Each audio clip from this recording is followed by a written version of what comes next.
हिंदू धर्म में सबसे पवित्र नदियों में से एक पवित्र गंगा, जिसे गंगा के नाम से भी जाना जाता है, की कहानी भारतीय पौराणिक कथाओं, आध्यात्मिकता और इतिहास से गहराई से जुड़ी हुई है।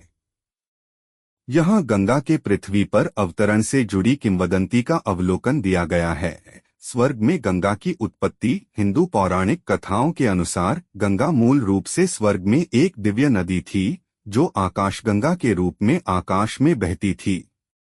उन्हें हिमवत, हिमालय का अवतार, और उनकी पत्नी मैना की बेटी और देवी पार्वती की बहन कहा जाता था। राजा सगर और ऋषि कपिला का श्राप। गंगा के पृथ्वी पर अवतरण की कथा इक्ष्वाकु वंश के एक शक्तिशाली शासक राजा सगर से शुरू होती है।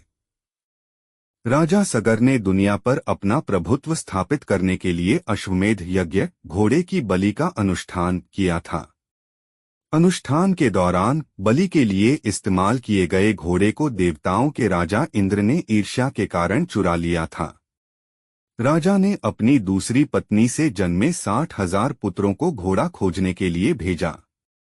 उन्होंने दूर दूर तक खोज की, जब तक कि उन्हें घोड़ा महान ऋषि कपिला के आश्रम के पास नहीं मिल गया।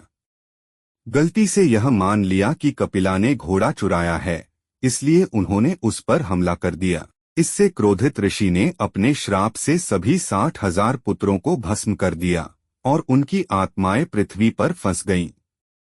भगीरथ की तपस्या। सगर के पुत्रों की आत्माओं को मुक्त करने का एकमात्र तरीका गंगा के जल के पवित्र स्पर्श के माध्यम से था। पीढ़ियों बाद सगर के वंशज राजा भगीरथ ने अपने पूर्वजों की राख को साफ करने और उन्हें मोक्ष प्रदान करने के लिए गंगा को पृथ्वी पर लाने के लिए कठोर तपस्या की। भगीरथ की भक्ति से अभिभूत भगवान ब्रह्मा ने उनकी इच्छा पूरी की और गंगा को पृथ्वी पर उतरने का आदेश दिया। हालांकि गर्वित और शक्तिशाली गंगा ने अपने प्रचंड जल से पृथ्वी को बाढ़ में डुबोने की धमकी दी। शिव का हस्तक्षेप। इस विनाश को रोकने के लिए भगीरथ ने भगवान शिव से गंगा के शक्तिशाली प्रवाह को नियंत्रित करने की प्रार्थना की। शिव सहमत हुए और उन्होंने गंगा को अपने उलझे हुए बालों में पकड़ लिया, जिससे उसका पानी धीरे धीरे धरती पर बहने लगा। इस कृत्य को शिव की प्रतिष्ठित छवि में प्रतीकात्मक रूप से दर्शाया गया है, जिसमें गंगा उनके बालों से बह रही है। गंगा का अवतरण। शिव द्वारा वश में किए जाने के बाद गंगा 3 धाराओं में धरती पर उतरी, एक स्वर्ग में, एक पृथ्वी पर और एक पाताल में। वह भगीरथ के पीछे उस स्थान पर पहुंची जहां उनके पूर्वजों की राख पड़ी थी और उसके पवित्र जल ने उन्हें शुद्ध किया, जिससे उन्हें शाश्वत शांति और मोक्ष मिला।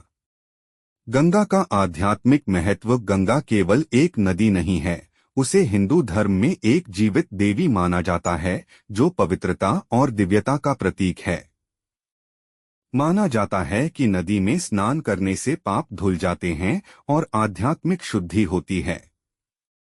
इसके जल का उपयोग धार्मिक समारोहों में किया जाता है और कई हिंदू मोक्ष प्राप्त करने के लिए मृत्यु के बाद अपनी राख को गंगा में प्रवाहित करना चाहते हैं।